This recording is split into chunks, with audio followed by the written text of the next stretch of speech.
Now let's dive into the Berkeley dataset and write some conditionals for us to do some analysis on the Berkeley dataset and see if we can observe Simpson's paradox inside of this dataset.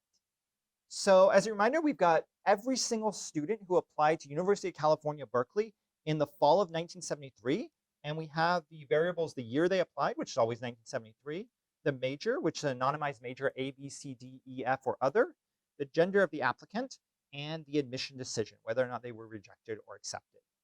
The first question in our continuation of the puzzles on conditionals is, how do we find the number of records in a data frame? So the first thing we need to do is, of course, load this data frame in. So Carly's going to help me out here, and she's typing import pandas as PD, and then typing df is equal to pd.readcsv. And this data set, as we see here, is waf.cs.illinois.edu/discovery/berkeley.csv.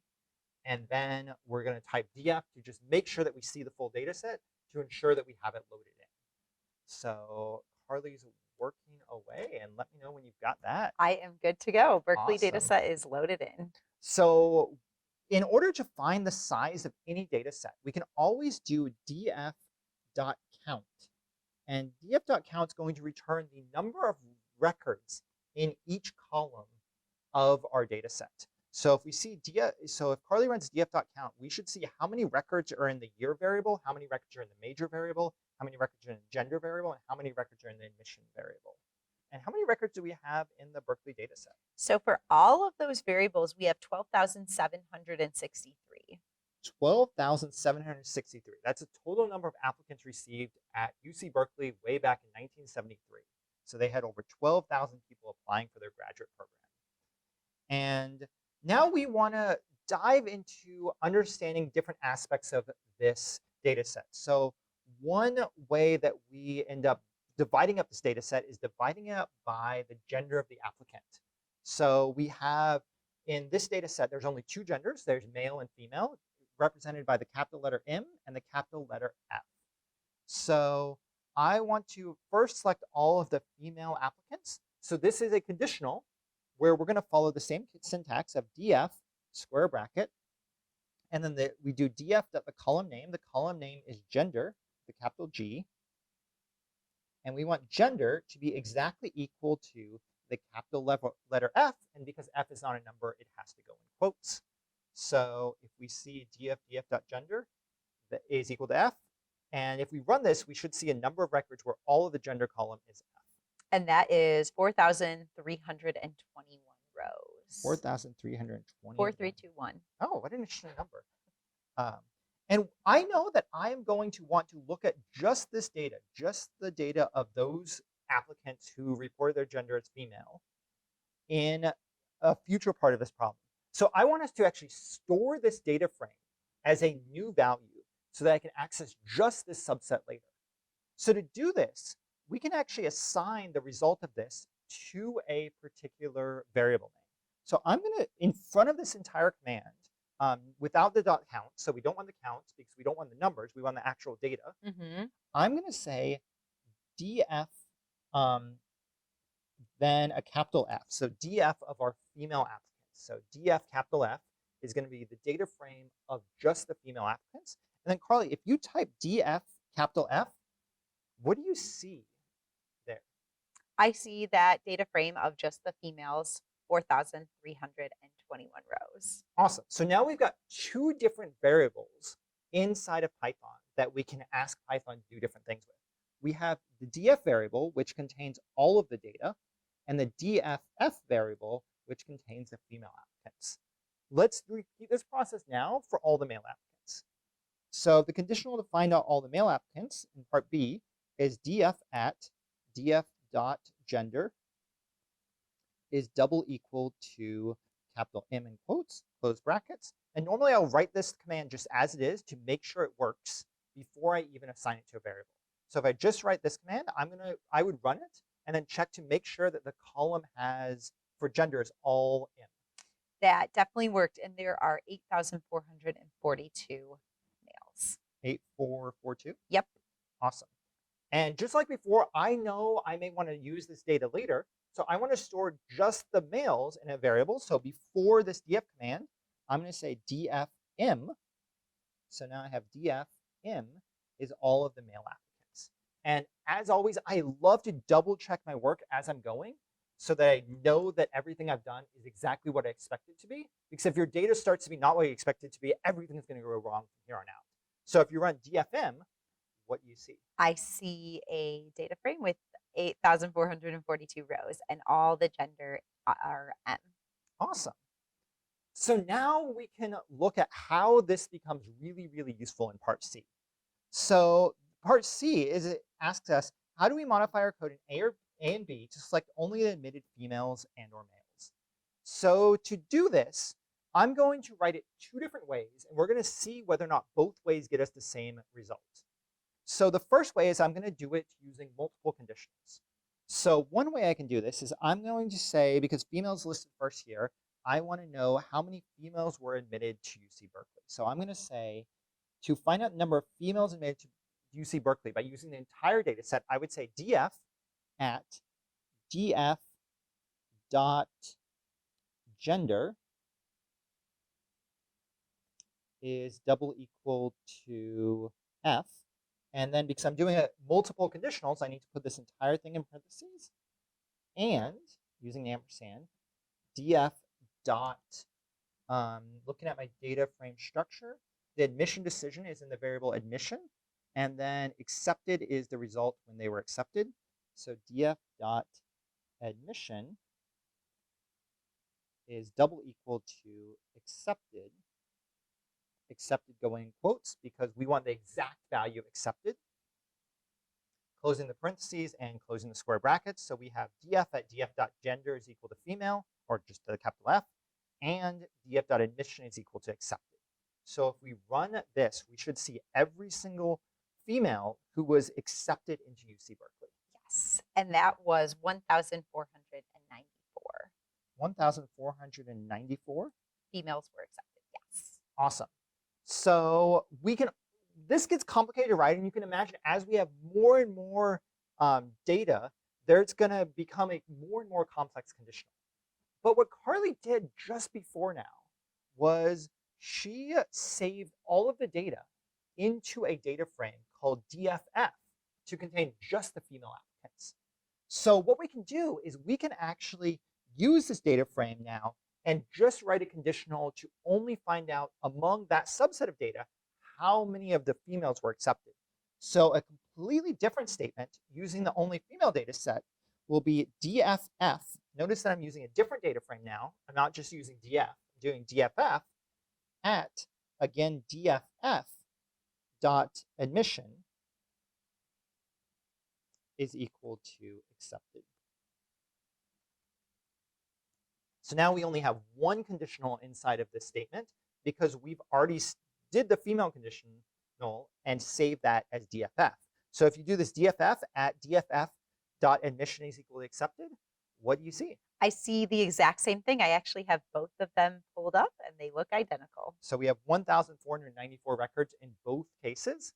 And this is a way that we can start writing more and more complicated code by having variables that contain particular subsets of the whole data set. So we have a little bit of analysis to do. We want to find out two things that really underscore this data set. And we want to find the acceptance rate among females and the acceptance rate among males. So Carly's already given me a few numbers. So the acceptance rate among females is 1,494 divided by the entire, so the rate's going to be the number accepted divided by the number who applied. So we know that 1,904 were accepted, and we know that 4,321 females applied. So if you just type in Python 1494 divided by 4321, Python can be used as a calculator, and what do you see?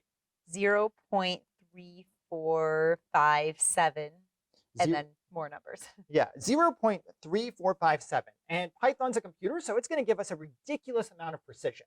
There's going to be something like 12 to 15 decimal points in that number. So it's going to give us really precise precision. We're normally going to lead it out to just 3 or 4 decimal points to have 3 or 4 numbers of significance. And if we convert this to a percentage, we can also just move decimal point and add the percent sign. So this is 34.57%. And then I want to do the exact same thing for the male applicants. So I want the number of accepted males divided by the number of males who applied. We know how many males have applied from up here. We know that's 8,442. To find out the number of accepted males, I'm going to have to write the conditional dfm at dfm.admission is equal to accepted to find out in my data set that contains only those whose gender is M, how many of those were accepted into UC Berkeley. And it looks like 3,738. 3,738. So then using Python as a calculator, if we do 3,738 divided by 8,442, we get 0.4429. 0.4429 or 44.29%. So we see there is a disparity between the two different groups. Oops, sorry. It's 0.4428. 0.4428.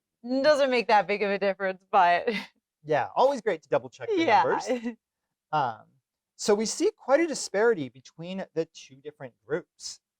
Oh, yeah. We see about 34% of the females were admitted and about 44% of the males, which is a pretty big difference. Yes. It's like 10 percentage points. So you know from Simpson's paradox that we can then stratify this data and look at the data by each major.